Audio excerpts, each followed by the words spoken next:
Ukraine के बासियों के लिए जो हकूक अमरीकी सदर मांग रहे हैं तो वो गजा के बासियों के लिए क्यों नहीं मांग रहे? ये दोहरा है मयार है वेस्ट का। लेकिन अच्छी बात यह है कि अब मगरिब के अंदर उनकी अपनी आवाम और उनकी अपने जो राय बनाने वाले ओपिनियन मेकर्स हैं अब वो इस पूरे नैरेटिव को चैलेंज कर रहे हैं और बाइडन को भी सख्त तनकीद का सामना करना पड़ रहा है और नेतन्याहू को भी अपने मुल्क के अंदर सख्त तनकीद का सामना करना पड़ रहा है। इतना आसान नहीं है इस तरीके से पीआर के बेसिस पे एक फेक नैरेटिव बना के लोगों को अब गुमराह करना सोशल मीडिया के इस दौर में। प्रोग्राम के हिस्से में हमारे साथ एजाज चौधरी साहब मौजूद हैं, साबिक सेक्रेटरी खारजा हैं, मंसूर जाफर साहब सीनियर तज्जियाकार है, इस खत्ते के तमाम मामला को समझते हैं। आपकी इजाजत से एजाज चौधरी साहब से अगर हम आगाज करें क्योंकि इस पूरे मामले का एक डिप्लोमेटिक जो क्राइसिस है, एजाज साहब आपको क्या लग रहा है इस वक्त सालिसी की कोशिशें बड़ी वाज़े तौर पे मगरबी दुनिया आकर तेल अवीव के साथ खड़ी तो हो गई है लेकिन मामला सालिसी से ये मामला टेबल पे सॉल्व होगा? आपको लग रहा है कि डिप्लोमेटिकली कोई चांस है कि अभी हम किसी न किसी तरीके से किसी सीज फायर के करीब हैं? मेरे ख्याल में कुंजी तो अमेरिका के पास है क्योंकि वो जिस तरीके से उसकी पुष्टपनाही कर रहा है इसराइल की, बाकी दुनिया के तमाम ममालिक जो हैं वो किसी हद तक खुसूसन मगरब में फिर भी गोमगो का शिकार हो गए हैं कि इतना ज्यादा जुल्म तो शायद दुरुस्त बात नहीं है। ऐसा तो नाजीज ने भी शायद ना किया हो यहूदियों के साथ जितना इन्होंने किया है।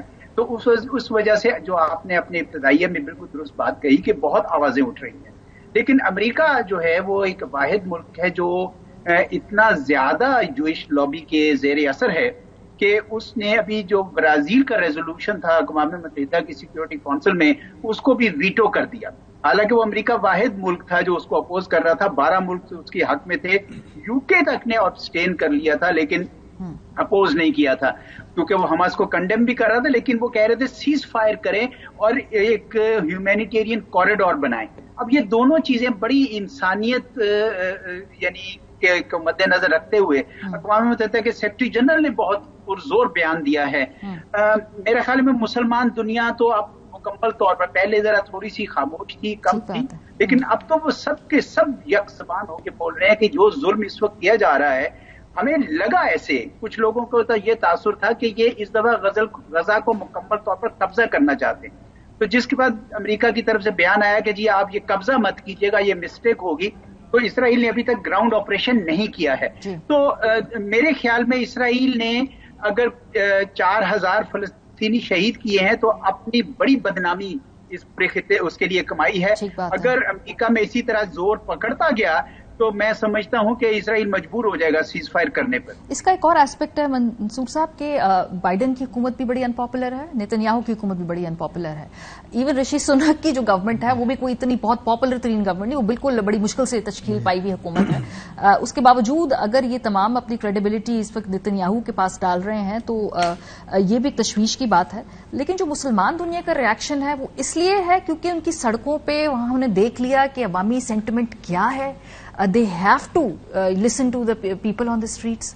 इसमें कोई शक नहीं जी। आपको याद होगा कि जब अरब बहारिया का आगाज हुआ था तो इसी नौयत की एक इनजस्टिस एक बंदे के साथ हुई थी। ट्यूनिस के बू अजीजी के साथ एक वाकया हुआ था जिसका छाबा उलट और उसने छाबा उसका उलट दिया था और पुलिस खातून एहलकार ने उसको थप्पड़ मारा और उसके बाद उसने खुदसोजी कर ली। तो आपने देखा कि कितना बड़ा शरारा, कितनी बड़ी आग वो बन गई थी। इस वक्त by the time we speak मिस्र का तहरीर स्क्वायर सेम मंजर पेश कर रहा है। इराक में मुजाहरे हो रहे हैं, लबनान में मुजाहरे हो रहे हैं, मराकश में मुजाहरे हो रहे हैं और वेस्टर्न दुनिया में तो यकीन अपनी जगह लोग प्रोटेस्ट कर रहे हैं।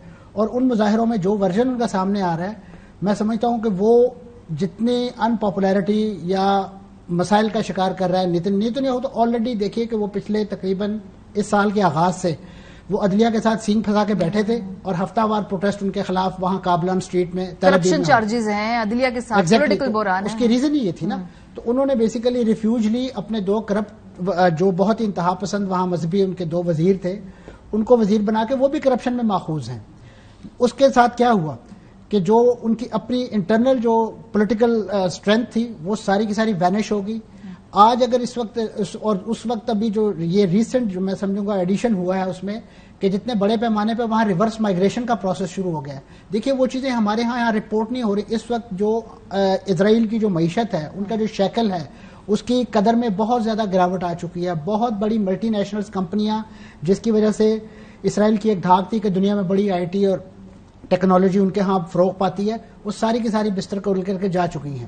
روز بروز ان کے جہاز، چارٹرڈ پلین جو ہے، اور یہ اسرائیل کے لیے میں سمجھتا ہوں وہ جو ایگزسٹنس کا ان کا ایشو ہے وہ ایٹ پیک ہے، کیونکہ اسی طریقے سے جعلی آباد کاری کے ذریعے تو انہوں نے اپنی ایک پاپولیشن بنائی تھی وہاں یہودیوں کی.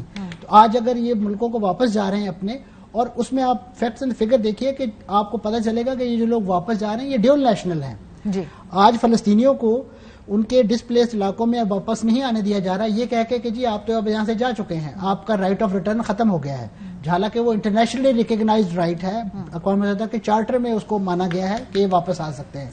کیونکہ ان کو اس لیے نہیں واپس آنے دیا جاتا کہ یہ لوگ ڈیموگرافیکلی پاپولیشن ان کی بڑھ جائے گی، اور آج اگر ہم الیکشن کا ڈول ڈالتے ہیں تو یہ ہم وائپ آؤٹ ہو جائیں گے.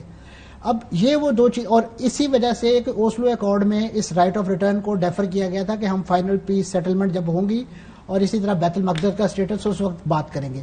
تو یہ دو کور ایشوز ہیں میں سمجھتا ہوں کہ جس کی بیس پہ پوری آپ کے اس خطے کی پالیٹکس، خاص طور پہ اسرائیل اور پیلسٹائن کی جو پالیٹکس ہے وہ اس کے گرد گھومتی ہے. اگر ٹو اسٹیٹ تھیوری کی بات کر رہے ہیں تو وہ تبھی کسی کروٹ بیٹھے گا اونٹ کہ جب آپ بیت المقدس کے اسٹیٹس کا فیصلہ کریں گے کہ وہ کس کی ریاست کا دارالحکومت ہوگا. تو ابھی تک جو اسرائیل کا موقف ہے، اسرائیل تو فلسطینیوں کو فریق ماننے پہ تیار نہیں ہے. یہی وجہ ہے کہ وہ نام تو حماس کا لیتا ہے لیکن وہ انہیلیٹ کر رہا ہے، وائپ آؤٹ کر رہا ہے انوسینٹ پیلسٹینینز کو. اس کی آڑ میں